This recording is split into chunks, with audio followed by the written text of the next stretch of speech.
c'est qu'il y a eu dans la mondialisation un retournement. Cette mondialisation qui a servi le monde libéral et les démocraties libérales pendant des années, avec cette question centrale, fallait-il faire entrer ou non la Chine à l'Organisation mondiale du commerce, elle s'est retournée. Tout à coup, ceux qui bénéficiaient de la mondialisation ont cessé d'en bénéficier. Et ce sont d'autres. Ce sont les Chinois qui se sont enrichis, ce sont les Brésiliens qui se sont enrichis, ce sont les BRICS qui se sont enrichis. Et aujourd'hui, nous n'avons d'autre souci que de nous barricader, de nous dire il faut se protéger de cette mondialisation. Alors on devient protectionniste, on devient belliciste et on devient occidentaliste.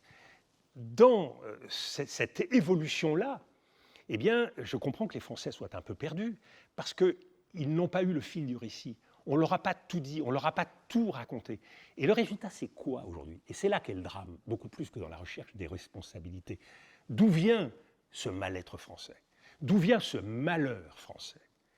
Dans le fait que, dans un récit qui a été tronqué, qui a été en particulier gommé, il y a eu un reniement d'un certain nombre de nos devoirs. Nous avons, en quelque sorte, renié un certain nombre d'éléments de notre identité. Et en particulier, notre aspiration à l'universel, notre défense du citoyen.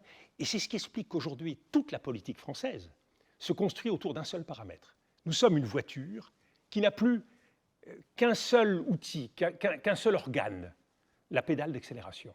Il n'y a plus de frein, il n'y a plus d'embrayage, il n'y a plus rien. On ne sait qu'accélérer.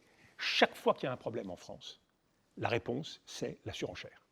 Il faut faire plus, il faut déporter plus, il faut sanctionner plus. C'est exactement comme en matière militaire. C'est-à-dire que tout s'est réduit à un champ de bataille dans lequel la seule réponse, c'est le marteau et on enfonce le clou. Cette logique-là de la surenchère, elle est mortelle pour une démocratie. On le constate aujourd'hui, ça mène à une impasse absolue.